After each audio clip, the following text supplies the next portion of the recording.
Hi, I'm Dr. Daniel Friedland, the CEO of Super Smart Health. Thank you for signing up for this simple tip that I call caring breaths to help you take the edge off your symptoms of burnout. So here's the simple tip. I want you to consider that each time that you enter the patient room or you approach their bedside, to simply take 1, 2, or 3 heart-centered breaths, imagining that you're breathing in through your heart center, the place where you feel love in your body. Breathing in 5 seconds. Breathing out 7 seconds. Breathing with a soft belly so that as you breathe in, your belly expands as your diaphragm descends. And as you breathe out, your belly goes in. Breathing in again through your heart center. And out. And as you're breathing out, to imagine a sense of care moving all of the stress out of your body and this care moving into the room.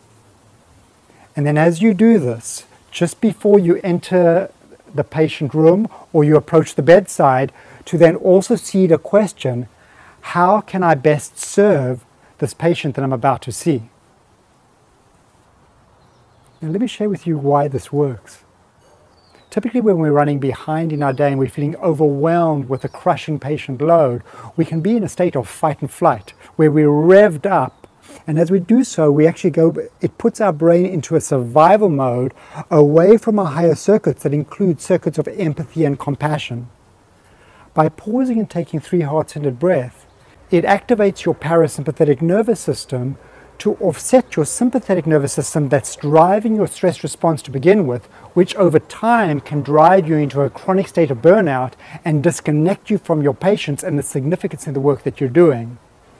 So this simple practice of just taking 3 heart-centered breaths to activate your parasympathetics, to put yourself into a physiological state of calm and ease with a greater sense of warmth and compassion, enables you to more fully engage patients. And then simply ask the question, how can I best serve, activates those brain circuits to put you into a state of intent where you walk in with a predisposition to more fully connect with your patients. Now, what we know is that what you give your attention to in your brain grows.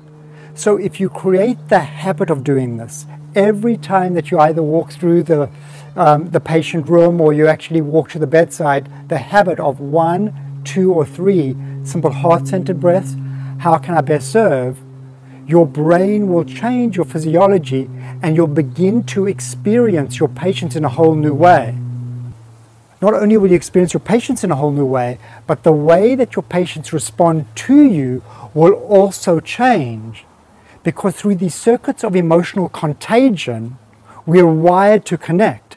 So when we walk into a room all stressed out, our patients who are presenting to us with their stress-related conditions get more stressed out, they go into their fight and flight activities, and they may become difficult patients. So by us calming our physiology down and entering this parasympathetic state where we have greater warmth and empathy, the moment we walk in, our patients feel safer, and this puts them into a healing encounter where they feel truly cared for. So let me quickly just summarize this again. The caring breaths process is simply this.